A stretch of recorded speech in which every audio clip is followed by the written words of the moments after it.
noite, pessoal, tudo bem?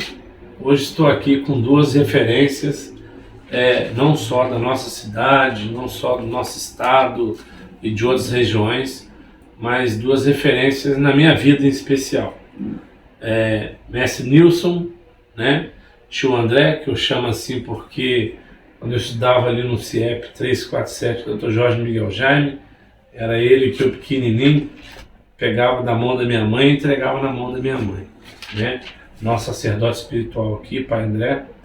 E estou muito feliz de poder fazer esse bate-papo hoje. Hoje a gente vai falar um pouco da igualdade racial, um pouco da intolerância, algumas leis, né, a serem debatidas. E eu sou o Thiago Vieira, conhecido como Tisga, né? E estou aqui para a gente fazer esse bate-papo interativo. Então, vocês nos comentários fiquem à vontade, tá? Não é apenas uma fala nossa, é uma fala que a gente quer trazer a reflexão junto à sociedade. E quando a gente dialoga, quando a gente conversa democraticamente, respeitosamente, eu acho que todos ganham. Então, começando aqui, Mestre Nilson, também nosso grande incentivador aqui que fomentou a capoeira aqui na cidade de Resende, né? Uma das pessoas. Eu sou André, né? Trabalho há 30 anos na educação, né? Como meu amigo falou, conhecido como Tio André aqui na localidade que eu moro, trabalho, né? Na Grande Alegria. E dentro das religiões de matriz africana, eu tenho uma atuação de 50 anos dentro dela, dentro do culto dos orixás e no culto das entidades espirituais na área de Umbanda, né? E a gente vem nessa luta, né, buscando um reconhecimento, a luta contra a intolerância, o racismo e toda a forma de opressão sofrida. Estamos juntos aí nessa caminhada. Isso aí. Boa noite. Meu nome é Nilson, mais conhecido como Mestre Negão. Tá? Já estou nessa caminhada da capoeira, são 34 anos, dentro do movimento cultural também, e dentro da parte da capoeira, com trabalhos realizados dentro da cidade de Resende, onde que é o trabalho social dentro da periferia, e Resende é onde eu atuo para se formar cidadão para a sociedade, que é uma coisa, mudança de um jovem na parte da capoeira que muda pensamento, raciocínio e liberdade, né? E estou aqui junto com meu amigo Altiz aqui, que é um amigo, tá? E meu pai também, que é o tio André, tá? Que é um paizão. São pessoas que eu admiro, respeito e estou sempre para ajudar vocês em tudo que vocês precisam. Obrigado, Mestre Nilson. E vamos aqui com a primeira fala, mestre. A capoeira a gente vê vários grupos, né, aqui em Resende e pelo Brasil, é o patrimônio imaterial, né, do Brasil. E somente em 1937 que deixou de ser crime a prática da capoeira. Através do nosso saudoso Mestre Bimba, que ele teve ao Rio de Janeiro conversando com Getúlio Vargas. Getúlio Vargas tirou a capoeira do Código Penal, entendeu? E nessa época, Mestre Bimba foi um criador da capoeira regional. Ele foi o pai da capoeira. Ele tirou a capoeira da discriminação e botou a capoeira como uma arte, esporte e lazer. E Getúlio Vargas chamou o Bimba para vir. E através disso aí, Bimba fez o respeito aonde Bimba deu aula para os militares.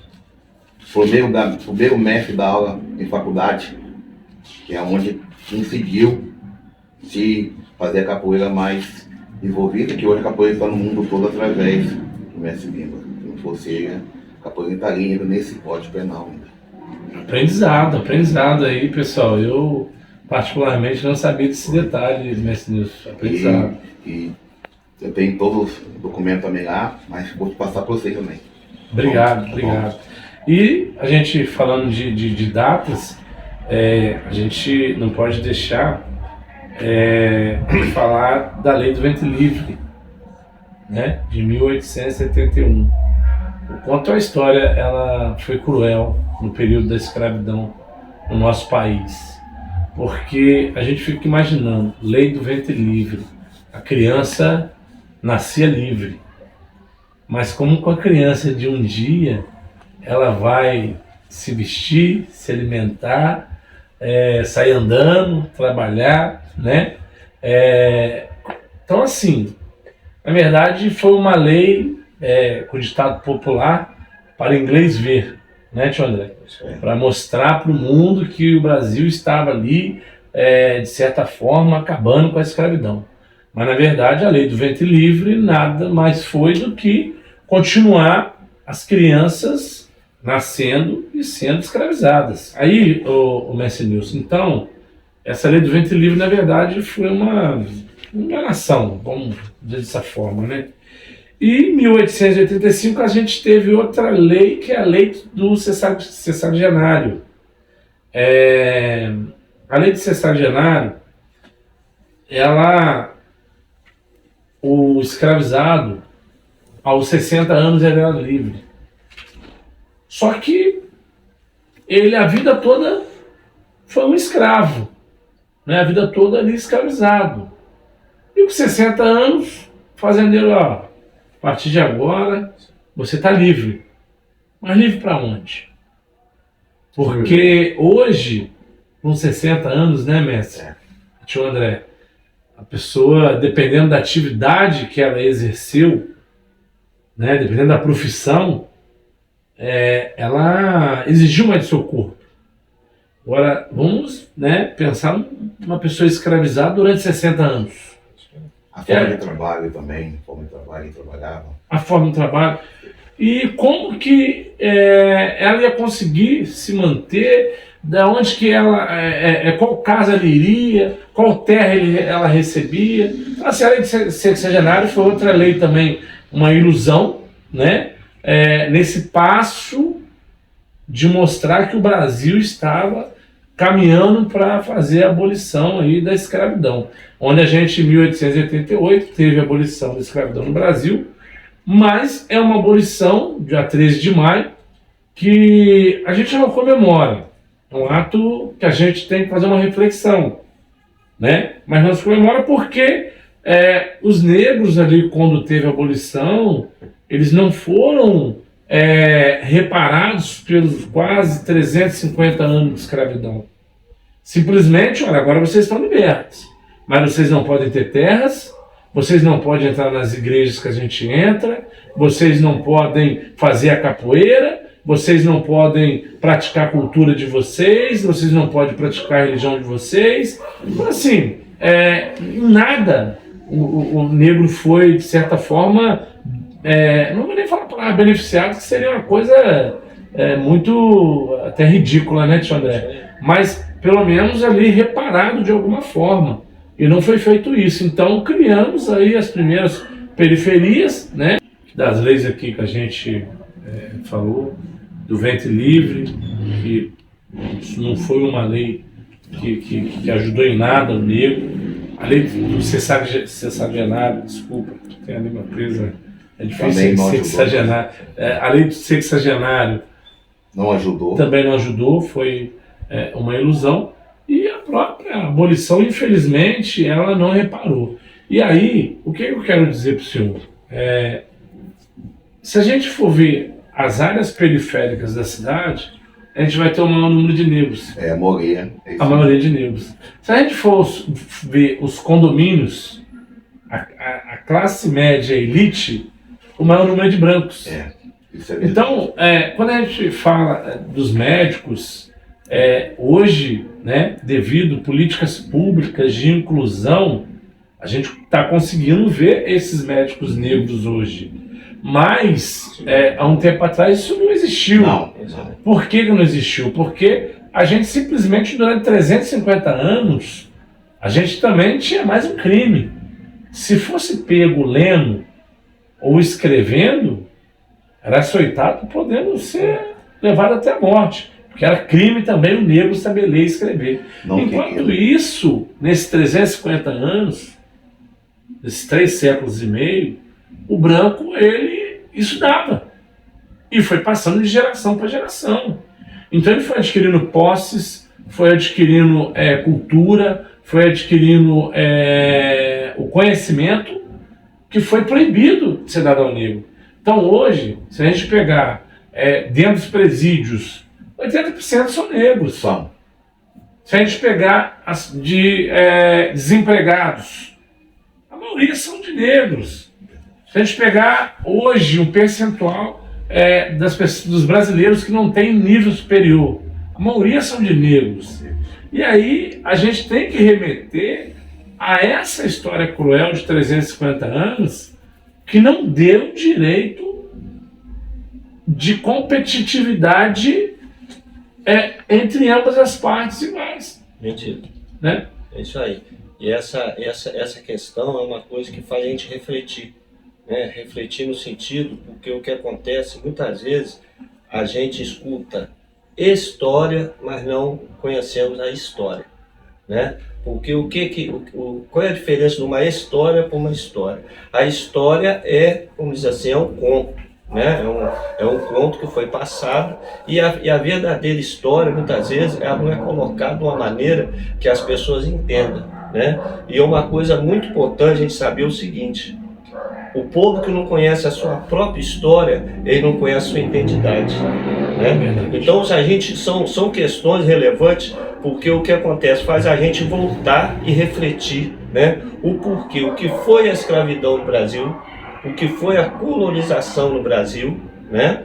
O que se levou nessa condição, o que trouxe essa leva de escravos, né? Essa leva de homens que foram escravizados, o que levou isso, né? E em cima disso, muitas leis que, como você tocou, certas leis, entendendo? Se a gente for prestar atenção, são leis que foram feitas para a manutenção desse sistema. Exatamente. Não foram leis. Porque você imagina só, pô, como você falou lá, a lei do ventre livre. Tudo bem. A mãe dá a luz para aquele filho, né? A mãe tem que amamentar aquele filho, a mãe tem que cuidar daquele filho, que até uma certa idade, aquele filho, ele precisa dos cuidados ali. Como que aquela criança vai ser livre se aquela mãe continuava escrava? Então, entre aspas, aquele menino também, filho daquela escrava, ele continuava sendo escravo, ele estava amarrado àquele sistema, né? E essa lei que o amigo falou, que é a lei da idade, né? Que chegava a uma certa idade, agora vamos perguntar, qual é o tempo produtivo desse ser humano? Numa questão, naquela posição que ele vivia, uma posição insalubre, né? Uma posição sem direito a nada, uma posição uma alimentação sob o flagelo. Quantos anos que esse homem ele se mantinha vivo? Qual era o tempo de produção? Então o que acontece? Nesse sistema de escravidão, a única coisa que se via ali era a produção e o lucro. Então, entre aspas, aquela lei não dava o direito e liberdade para aquela pessoa, mas sim o que acontecia? Tirava da responsabilidade, né? Daquele sistema, o amparo daquele negro, e sendo que a maioria dos negros, se ele chegasse a durar o tempo dele, não chegava a 60 anos. Não. Exatamente. Não chegava, a maioria. Essa ideia que a gente tem, o preto. Dentro de um contexto geral, existia aquelas pessoas que tinham uma constituição mais forte que a outra, mas a grande massa, entendendo? Ela morria, ela não chegava a envelhecer.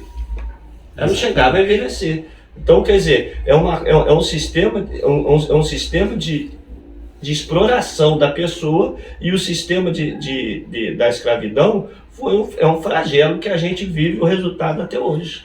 E isso, tio André, nesses 350 anos... Isso são resultados. Né? Agora, se a gente não tiver políticas públicas que de reparação. De reparação. Certo? Reconhecimento e reparação, é a palavra. Reparação. Reparação, não é falar assim, não é uma caridade que essa população, e a grande massa da população, tá vendo? A grande, ela vem dessa origem. Então, dentro dessa questão ainda racial, a gente teve um reality show agora há pouco tempo, onde uma cantora muito famosa, filha de cantores famosos, ela, dentro do reality show, um cidadão negro, ela falou, olha, ele me traz gatilhos de quando eu fui assaltada por uma pessoa negra. Então, se a gente não fizer as políticas públicas, né, as ações afirmativas, a gente discutir essa questão da igualdade racial, a gente, esses 350 anos, é o que o senhor falou, foi uma competição desigual, né?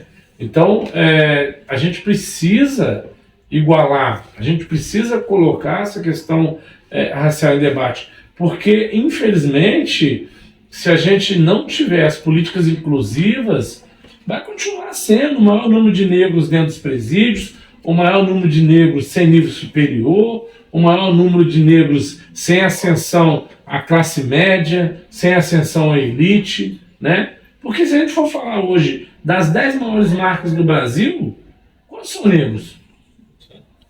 Das 10 maiores empresas do Brasil, entendeu? Por quê? Aí ele fala assim, quando a gente fala de política inclusiva, Mercedes, não, eu sou contra, porque o negro ele é igual ao branco. Então, por que o negro precisa de política inclusiva se ele tem o mesmo cérebro, etc. Só que tem uma diferença. Nesses 350 anos de escravidão, o tataravô passou um pedacinho de terra para o tataravô. O tataravô passou um pedacinho de terra para o bisavô.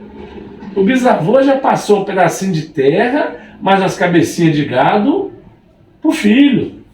O filho já passou um pedacinho de terra, uma fazenda, umas cabecinhas de gado para o neto, certo? Né? Então, assim, essa cadeia de desigual, é natural que a nossa população negra, ela, quando teve a abolição, que não reparou, a gente não teve condições de ter os mesmos estudos, a gente não teve condições de chegar na mesma formação. Aí você coloca uma população gigantesca de negros ali em 1888, milhões de negros, né? Ainda proibidos de muita coisa. Olha a capoeira, 1937 que deixou de ser crime. Então, como que a gente vai chegar numa faculdade de medicina e a gente vai ter 50% de negros e 50% de brancos? Se eles estão há 500 anos e a gente está aí há menos de 150. Que destruíram, se acabaram com a história. Um apagamento histórico. Tudo que é contado do negro não é falado, se apaga. Entendeu? Dentro dessa fala do senhor Messi, a gente fala da intolerância racial, né? Isso. E o ex-ministro Eloy Ferreira, foi ministro da República no governo Lula, ele assinou junto com Lula o Estatuto de Promoção da Igualdade Racial. E ele tem uma fala que muito emotiva, e é o exemplo disso aqui, que a luta contra o racismo é uma luta de negros e não negros, né? E aí a gente não pode se fechar e achar que só pode combater o racismo negro. Não, a gente tem que tratar o branco, né? Todas as raças, nós temos que ser uma só. A igualdade racial é o encontro de todos numa bandeira única, que é combater o preconceito. E assim como a gente tem a intolerância racial, a gente tem a intolerância geográfica, que é a xenofobia. Né? A gente vê aí um pedaço de questões contra os nordestinos, né? A gente passou por situações dessas aí agora, recente. A gente tem também a intolerância principal hoje na mídia, que é a intolerância religiosa. Porque estou até com o livro aqui da Constituição, onde diz que o país é laico. Então, dentro dessa questão de igualdade racial, desse estatuto que foi em 2010, assinado pelo ex-ministro, Elway Ferreira, que eu mando um abraço, um agradecimento por todas as vezes que a gente precisou, teve com a gente, né, tio André? A gente precisa debater esse assunto e ser veemente contra esse tipo de intolerância. E o Estado, por sua vez, a gente tem um preconceito estrutural.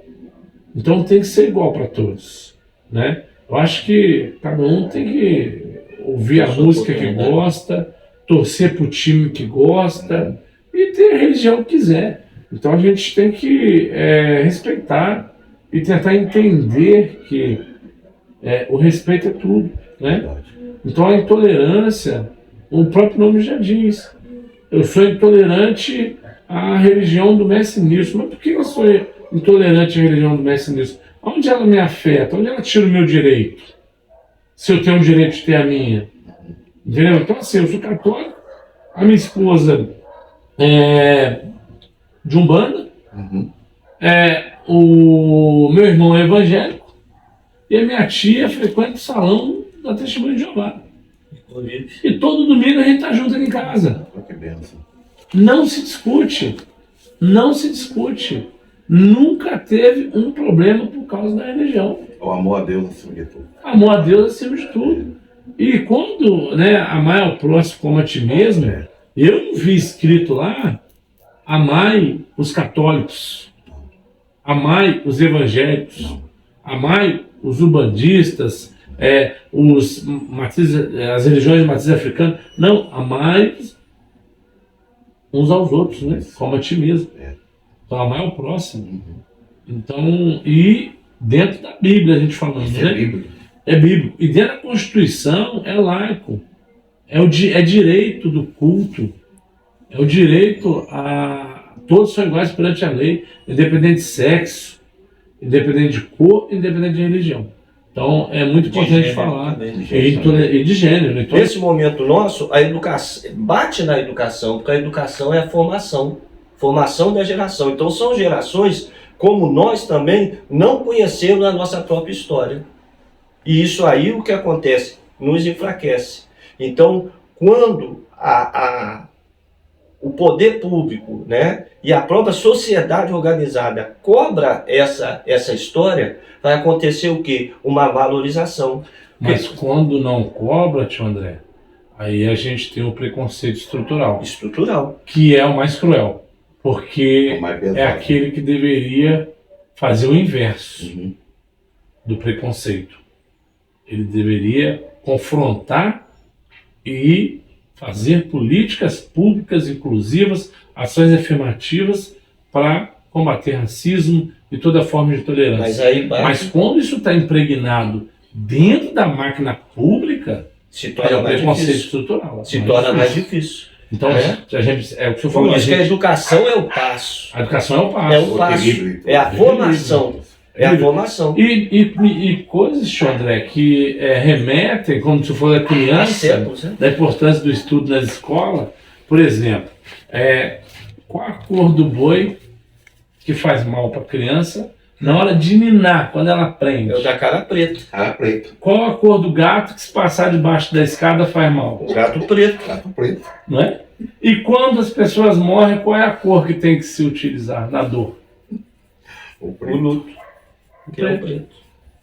Isso aí é uma coisa muito... Então o preto, ele não traz alegria, ele não traz sorte e ele faz mal para as crianças. E ele é relacionado ao negativo, é onde eu falei. Entendeu? Existe uma demonização, uma desvalorização de tudo que vem do negro. Exatamente. Tudo que vem do negro. Então, o que acontece? Isso aí está impregnado na formação. O 11 de setembro nos Estados Unidos para um minuto para lembrar. Verdade. Né? Então, todas as grandes tragédias, guerras. O Japão para um minuto na data da bomba de Hiroshima para lembrar o que aconteceu lá. O tanto de pessoas que morreram com a bomba de Hiroshima. E a gente, não existe nada para lembrar em reflexão sobre 350 anos de escravidão. Não. Aí criou-se o 20 de novembro e, né, um cidadão chamado Zumbi dos Palmares, que foi um dos maiores quilombos, né, escolheram 20 de novembro, que foi o dia da morte do Zumbi, certo, Xandra? Isso. Se estiver errado, vocês me corrijam. E aí o 20 de novembro é um dia festivo, é um dia de luta. Mas aí criaram-se mais uma história, hoje vamos falar dentro da tecnologia, o fake news, né? Que o 20 de novembro é o dia do negro. O 20 de novembro não é o dia do negro. O dia da consciência. O 20 de novembro é o dia da consciência, da reflexão do que aconteceu e que nunca mais pode voltar a existir. E é um dia de luta. É um dia de luta. Continua, a luta continua. Então, assim, o 20 de novembro é um dia que a gente tem que estar unido, todos, e lembrar do que aconteceu e que não pode voltar nunca mais.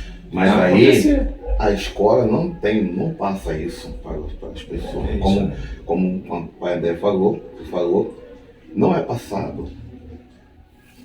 E muitas vezes não é passado com essa grande importância aberta. Porque a colocação. Exatamente. A importância. O que foi Zumbi? O que tem o dia 20 de novembro?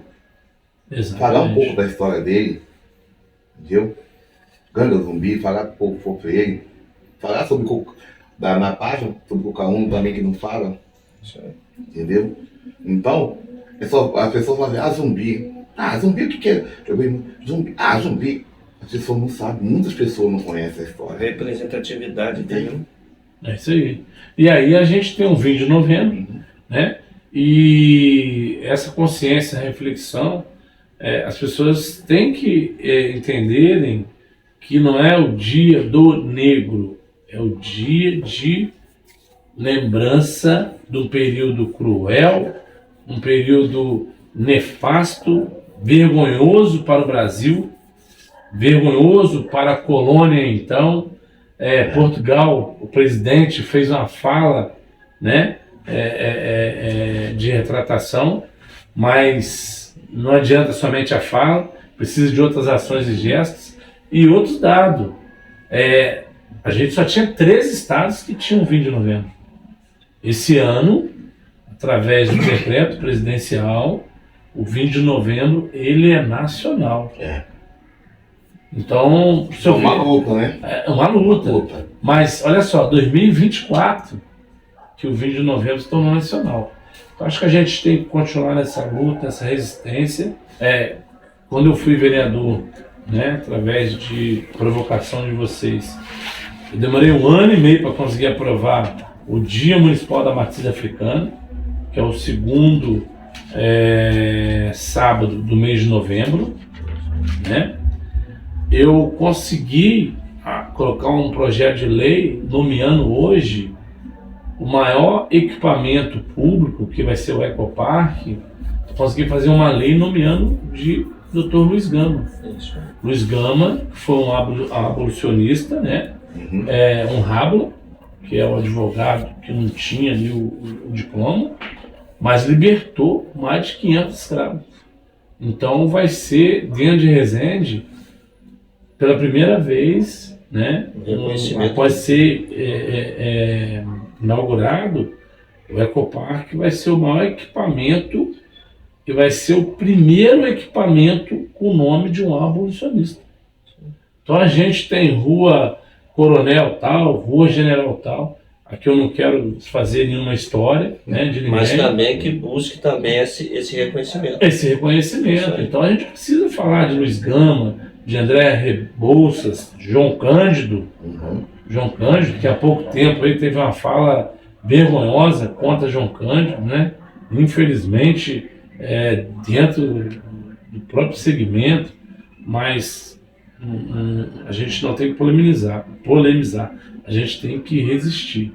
E essa resistência é a gente estar fazendo isso aqui, falando, né? Alguns vão concordar, outros não. Isso é democracia. A gente vai errar, vai buscar acertar. Vai buscar, A gente não é, a verdade, a gente não é dono da verdade. A gente está buscando o quê? Um entendimento daquilo que nos foi negado.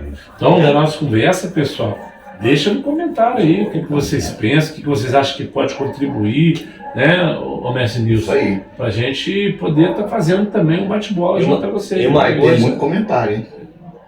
Pai. Olha, uma coisa que a gente tem que pensar, o que acontece é o seguinte, nós estamos retomando essa luta, né? Porque nós passamos aí por um período, não quero polemizar, mas passamos por um período de retrocesso, né? Então, as pessoas engajadas na luta, ele tem que ter um olhar adiante para a gente poder dar passos que nos avancem, não podemos retroagir a essa luta, né?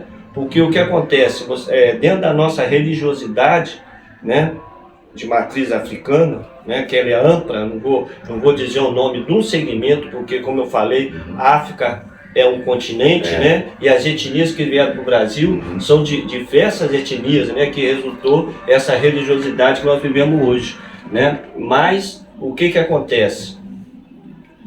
Tocando nesse lado de intolerância religiosa, que é um assunto que a gente está vivendo muito, né? Não só aqui, não só no local, mas é uma coisa que abrange nacionalmente. Vira e mexe, a gente está escutando no noticiário, está escutando no geral das notícias, terreiros que são fechados, né? Terreiros que são destruídos, pessoas que são agredidas, assassinadas. E muitas vezes a pessoa aqui, eu estou aqui com a minha conta no pescoço, mas tem local que a pessoa não pode andar assim. Pode lá, não. Você entendeu? Você pode usar a cultura, a religiosidade negra no carnaval, mas não pode usar essa cultura no seu dia a dia. Então a questão de intolerância religiosa, ela vai muito além dos terreiros. Né? Ela sai o quê? Na própria formação desse país. Porque se há uma desvalorização do negro, se há uma desvalorização dos povos originários, tudo que vem dele é desvalorizado. É apagado da história. É isso aí, é aquela história, né? Aquela história, eu gosto de samba, né? Eu gosto de samba, mas da onde veio o samba? Qual a influência do negro nesse samba? Da onde veio essa história, né? O que quer dizer essa palavra? Então são coisas que, querendo ou não querendo, vai tocar também no lado religioso, né? A escola de samba lá no Rio de Janeiro, da onde que nasceu a escola de samba? Por que a gente fala o terreiro, o barracão da escola de samba? Da onde vem isso aí? Né? Da onde veio essa cultura do samba? Então, veio do negro. Então, o que acontece? Muitas vezes, essa desvalorização, ela é negada no próprio não saber da própria história. Exatamente. E bate em cima dessa intolerância religiosa que nós estamos vivendo. Por quê? Nós estamos vivendo num momento que o poder político, apesar que isso aqui dá o direito da pessoa, né? Mas a gente sabe o quê? Que existe uma grande força religiosa envolvida dentro da política. Então, o que acontece com isso? Se a gente não tem uma representatividade, né? Que não tem representatividade, como que vai ser? Quem vai fazer essa lei? Quem vai falar por nós? Né? Então a gente tem que pensar nisso, são momentos de reflexão para a gente. Então é uma coisa que vai muito além daquilo que a gente imagina. Dizendo que o senhor Mestre falou, né? As falas diferentes que precisam se tornar falas iguais. É isso aí. Falas objetivo. E a gente vive um momento que aquele sistema antigo lá, né? Que aqueles escravocratas, aquelas pessoas que viviam da escravidão fazia dividir para enfraquecer. Enquanto a gente não se unir, verdade, né? Enquanto a gente não se unir, a gente não ter essa consciência de coletivo, vai acontecer essa divisão. Porque esse sistema de divisão ainda acontece no nosso meio. A gente pode falar que não, mas acontece, você sabe disso, meu velho. O dialeto tem que estar em conjunto. conjunto. O objetivo tem que ser o mesmo. A forma pode ser diferente. Às vezes eu faço um bolo, entendeu? Usando farinha de milho. O outro faz usando farinha de trigo. Mas o objetivo do bolo é alimentar. Isso. Né? O objetivo da religião, o que é? É religar, não é dividir. Né? E uma coisa muito difícil que a gente vê, dentro dessa religiosidade minha, muitas vezes, a gente quer explicar a nossa religião com base na outra. Cada religião tem uma teologia, uma forma de ver diferente. Então não tem como explicar a religião nossa com base na outra religião. São costumes e culturas diferentes. Mas o objetivo é o mesmo, é o bem comum e o crescimento do indivíduo como ser. Entendeu? Exatamente. Como ser. E uma coisa muito séria, entendeu? O Estado é laico, né? Não pode ter religião dentro da Constituição, né, do Estado, mas representatividade tem que ter. Tem que ter, né? Tem que ter uma representatividade. Isso aí em todo segmento. Porque o que acontece é o seguinte: quem vai fazer a lei lá? Quem vai olhar por nós? Quem vai dizer para nós? Quem vai falar a nossa língua, a nossa fala? A gente tem que pensar nisso também. E transmitir para a gente também. E transmitir. Exatamente. Entendeu, meu velho?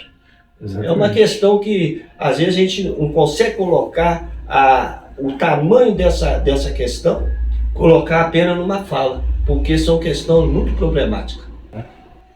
Ó, eu tenho que agradecer você. Obrigado. Por quê?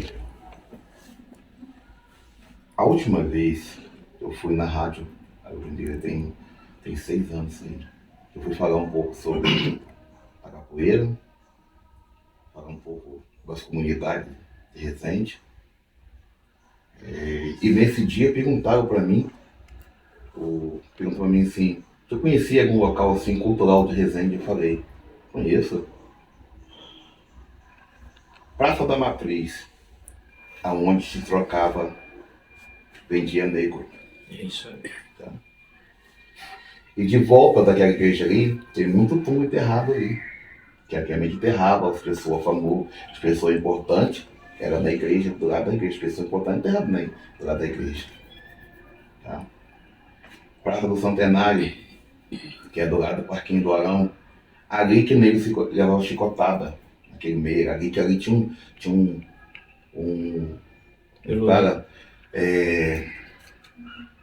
uma madeira bem grossa, que não se quebra, ali era um tronco, ficava ali que o negro apanhava. Tá? A igreja do Rosário, o negro ficava lá que era que o negro ficava. Tá bom? Não, agradeço. E agradeço a você, agradeço ao Senhor, Pai.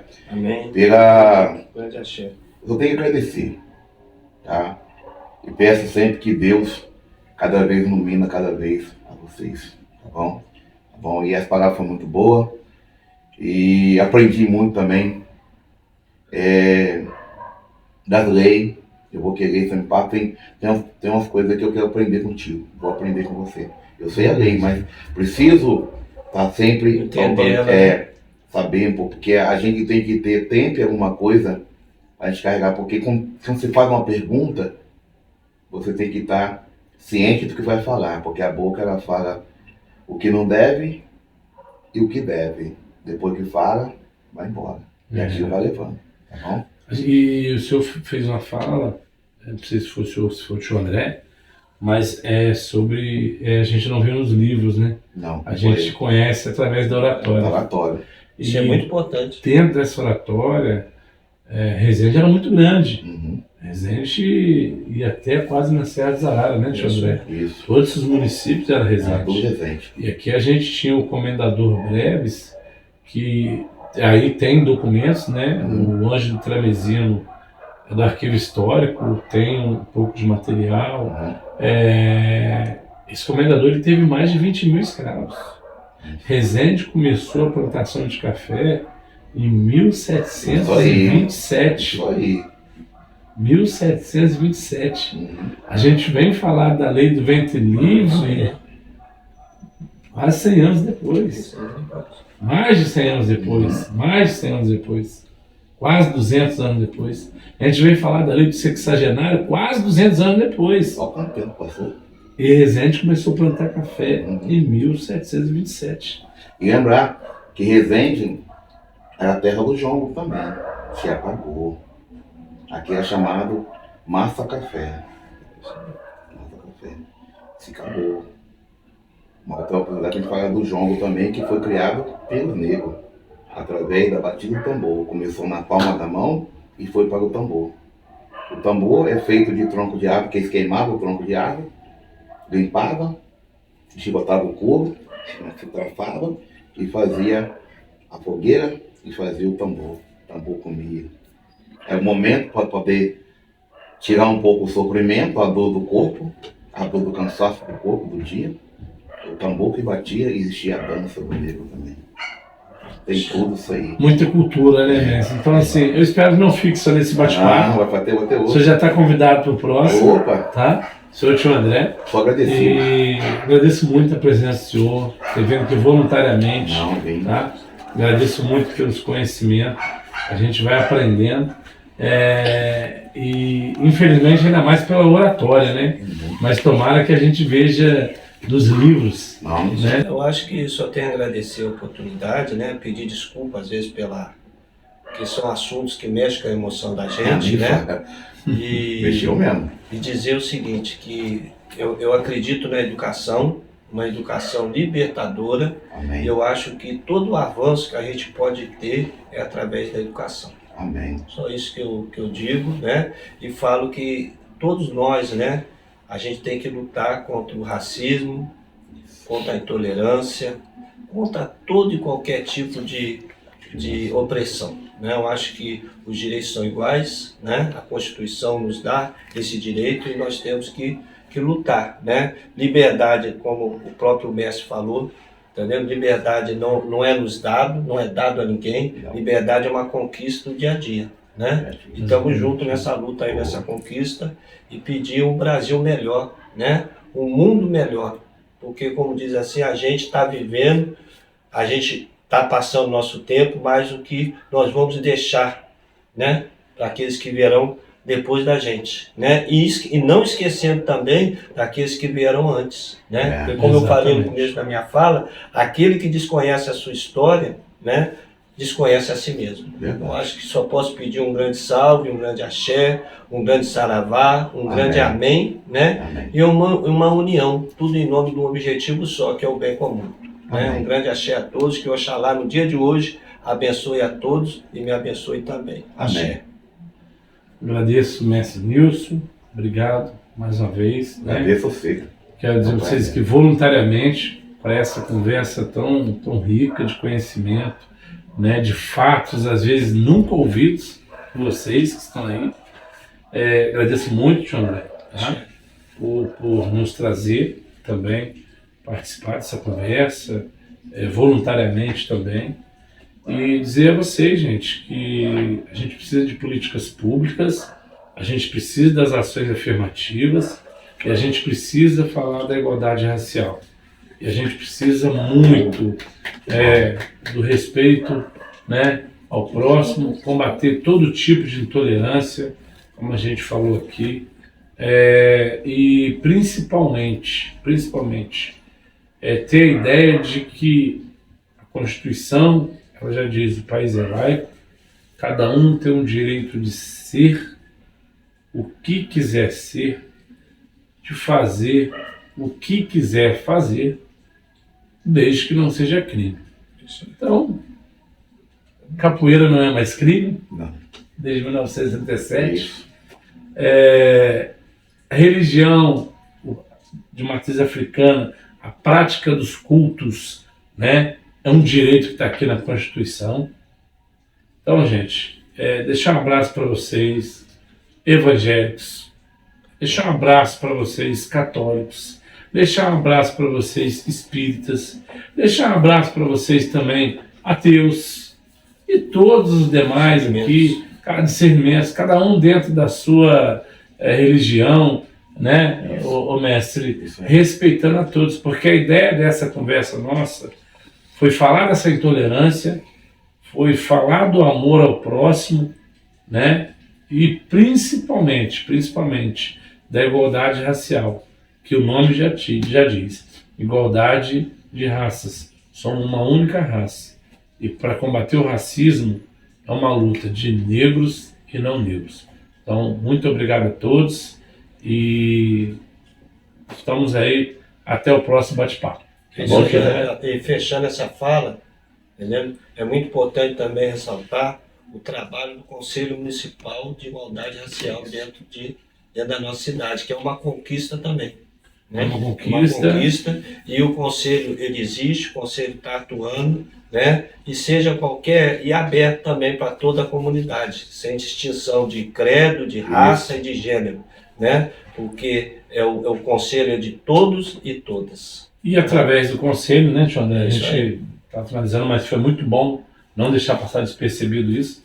Através do funcionamento do Conselho, a gente está pleiteando agora a inclusão do município no SINAPI, que é o Sistema Nacional de Promoção de Igualdade Racial, onde o Ministério da Igualdade ele faz os repasses para políticas de promoção da igualdade racial. Que é muito importante. Que é muito importante. Então, a parte já foi toda, né? O Conselho está organizado, o prefeito Diogo sancionou, né? O prefeito Diogo publicou o Conselho está totalmente estruturado e regularizado.